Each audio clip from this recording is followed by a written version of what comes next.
I think I've noticed that one of the biggest cliches in the Dragon Ball community is saying that a character was ruined somehow.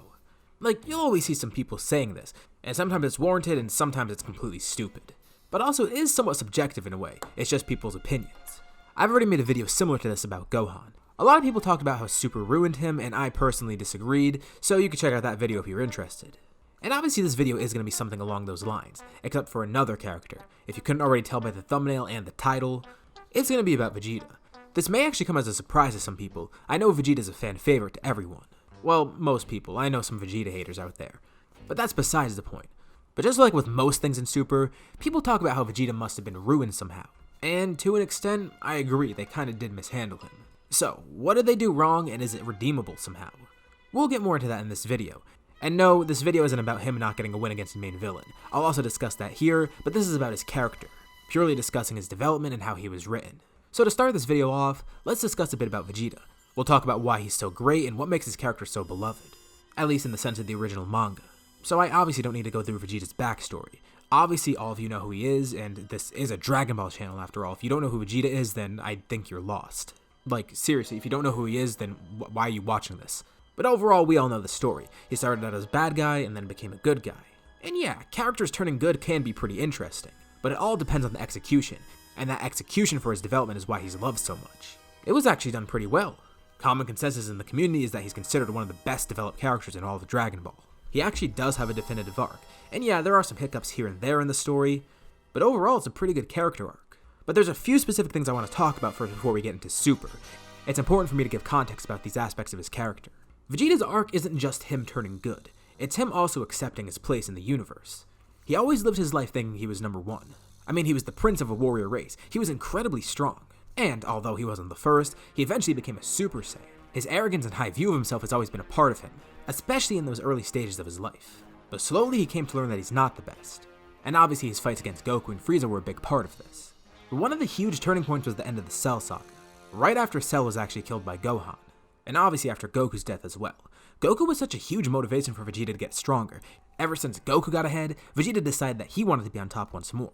And then in the Cell Saga, Goku just dies, after surpassing Vegeta no less. Not to mention, Gohan was stronger too, even stronger than Goku. Vegeta realizes how overpowered he was. He was humiliated by Cell, also humiliated indirectly by Goku and Gohan. So much so that he promises to never fight again. And obviously this didn't last. Going into the Buu Saga, we see Vegeta fighting more and more. Of course he's not going to just stop, but the Buu Saga is also very important to his development here. He still recognizes that Goku is ahead of him, but instead of acting bitter about it like he did in the Cell Saga, just look at the scene when Goku's fighting Kid Buu. It's one of the most iconic scenes in the series and probably Vegeta's most iconic speech. The one where he calls Goku number one. Hang in there, Kakarot. You are number one. So just like the ending of the Cell Saga, he knows he's not the best. But this time's different because he accepts it. He acknowledges Goku's better.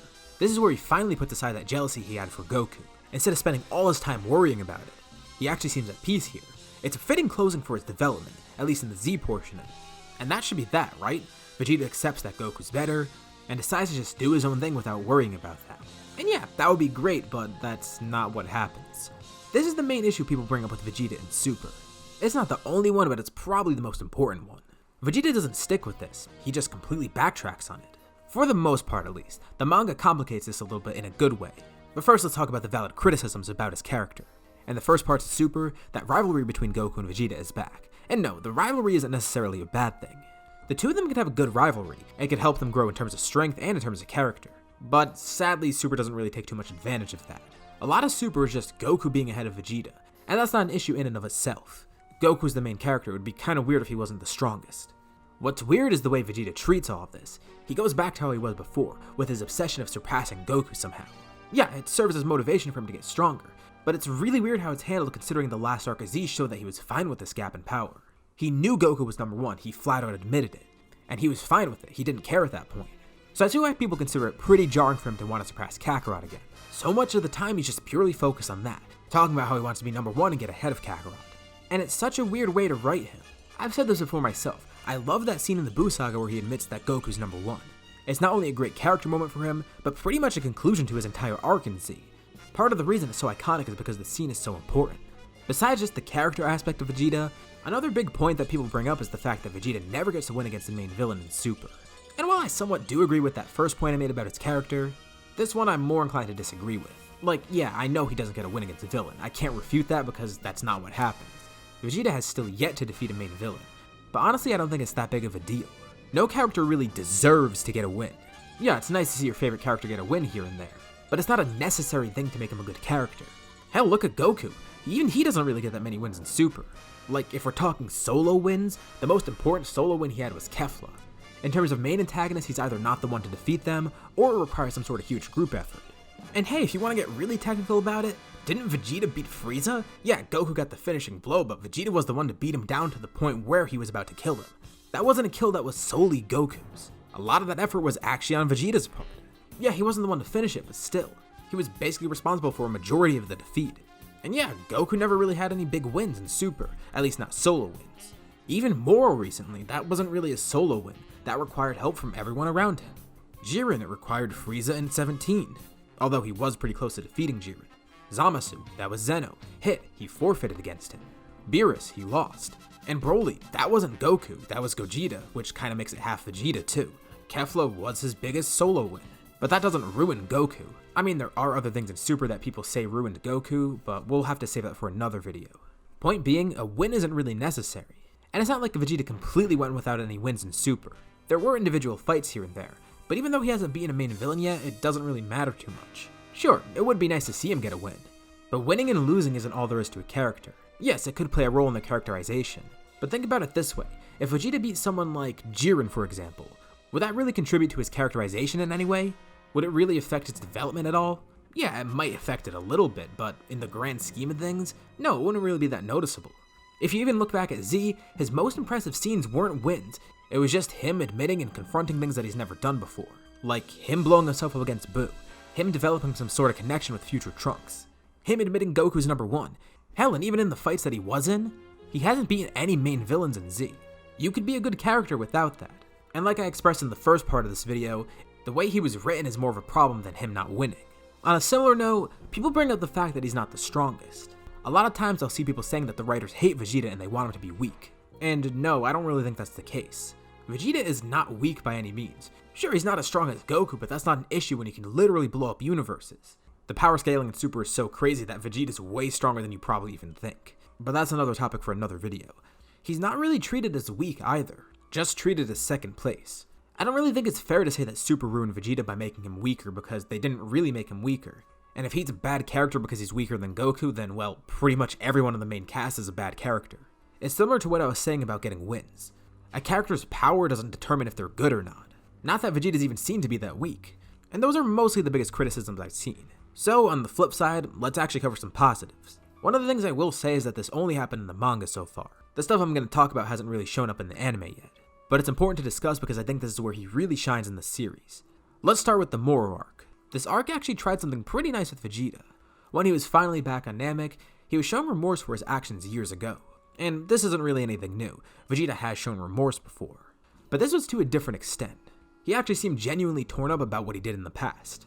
And he kept mentioning how he wanted to make things up for Namek. I saw some people say this was a bad thing and saying it's regression, but I don't agree with that. This is a good thing, if anything. Him feeling remorse is natural, even after all these years and having accepted it a while ago. Consider what Vegeta did beforehand. He's killed thousands, probably millions of people even. It should be expected of him to still feel some sort of remorse. It's not just something he's going to completely forget, especially going back to one of the planets he actually helped genocide. The fact that he actually showed some sort of remorse for this was pretty nice. We've known that Vegeta's been good for a while, obviously. He put the past behind him long ago. And not just that, but in this arc, he actually acts more like equals to Goku. And it's refreshing to see them act like friends for once rather than just rivals. A good example of this is in chapter 47, when the two of them are about to go off to fight Moro even though they know they're probably going to lose. It's a small scene, but something that we never really get to see too much. The two power up and they're ready to head out to fight Moro, and they just look at each other and share a smile. Like, how often do you see Vegeta smiling at someone? And it's great to see that the two of them are starting to act more friendly towards each other. So while early Super did have the issue of Vegeta trying to get ahead of Goku, now it seems to be kinda gone. And it's better late than never to remove it. Outside of just the ways that they interact, we can see this in their training too. Vegeta doesn't try to pursue his own Ultra Instinct or anything. He's not obsessed with getting stronger than Goku anymore. Instead, he starts to pursue his own power. He goes to Yardrat and does some unique training there, getting spirit control. And this is another great part about Vegeta in this part of Super. Before, he kinda just felt like a carbon copy of Goku. They do the same training, have the same forms, etc, etc. But now, Vegeta has his own form, he's focused on a different kind of training, and has a different kind of power. The Granola arc even touches upon this more. Even though the arc just started, just look at the way they've been training in there. Goku's obviously aiming towards Ultra Instinct, that's his thing. But for Vegeta, something that's pretty unique to him. He's training under Beerus, learning the powers of destruction. Obviously it's not an entirely new concept, hell, even in the manga, Goku uses the Hakai at one point, although it was a watered down version of it. But the fact of the matter is, Vegeta's trying a different kind of training. And this is great, it makes him more unique, and down the line it may actually serve to help his character a bit. There's a lot of potential for things that could be done involving this. And I really hope this is something that sticks with Vegeta. Having him train in his own way is much more interesting than training in the same way that Goku does. Not only does it make his training scenes more unique, but it also will give him new abilities that others probably can't use. He's not just getting stronger now, but also growing his arsenal of techniques. And as long as they keep this up, well, Vegeta's future seems pretty bright. And who knows, maybe he will find a way to surpass Goku, not in terms of raw strength, but maybe some sort of other way. Maybe he eventually will get a win against the main villain. There is one more good aspect of Vegeta in Dragon Ball Super that I want to talk about. And it doesn't necessarily involve fighting, it's more so just about his family, and I guess Kaba too. Outside of his rivalry with Goku, and his own pursuit of power, there are some pretty good scenes of Vegeta scattered about, mainly with stuff involving his family. There's some good scenes of him and Bulma, scenes of him spending time with his kids, a bunch of stuff with him and future Trunks too. And the fact that he took Kaba on as kind of a student, even showing a lot of compassion for him, which is pretty surprising for Vegeta. Outside of just his fighting scenes and all that stuff, these good scenes exist too. It's just like I said before, not everything revolves around fighting and strength. Dragon Ball Super actually has some pretty good slice of life scenes. And yeah, I know, people always talk about how they don't want to see slice of life scenes in a shonen, and say they care more about fighting in Dragon Ball, but still, this is important to make a character more fleshed out. Having scenes like this here and there is nice, especially with how well Super executed them. Surprisingly enough, all the slice of life scenes were some of my favorite in Super, which is weird but cool, I guess? But my point is, it's also something to consider. They treated Vegeta pretty well in this aspect. Alright, I talked about the negatives of Vegeta's character and the positives. Now let's look at him from a wider angle and actually discuss. Did Super ruin or mishandle him like people say, or is he just fine? And honestly, I think it's pretty debatable. At first, there definitely were a lot of missteps. It felt like he kind of regressed in a sense. All that great development he had from the Buu arc, it kind of got ignored a bit, and it doesn't help that this happens for a good chunk of Super's anime. Hell, even with small stuff, like look at the fusion scene in Dragon Ball Super Broly. Vegeta's already fused with Goku twice before. There's no reason for him to be so hesitant this time. He knows what fusion is, he knows it's not permanent, and even though the fusion dance is goofy, does he really need Goku to remind him of Bulma again? Like, it's pretty much a carbon copy of the Buu Saga fusion scene. But I'm kinda digressing here. Point being, there were some missteps, and it was pretty noticeable the way they were mishandling him. If nothing else happened in Super after the Tournament of Power, I'd actually be inclined to agree with the crowd that say they mishandled him. However, there is the stuff from the manga that exists now. And even though those missteps do exist, it seems he's kinda being corrected in a way. That obsession he had with surpassing Goku, it's pretty much gone. In terms of training, Vegeta's doing things that are way more unique than what he was doing before. And he actually feels like he's friends with Goku for once. Instead of him acting all wishy-washy around him, the two actually seem like they enjoy their time together. Which is how it should be. It shouldn't just be Vegeta having a hate boner for Goku. Now, don't misconstrue this video as me saying that Vegeta having a rivalry with Goku is bad. That's not what I'm saying at all. I think them having a healthy rivalry is good.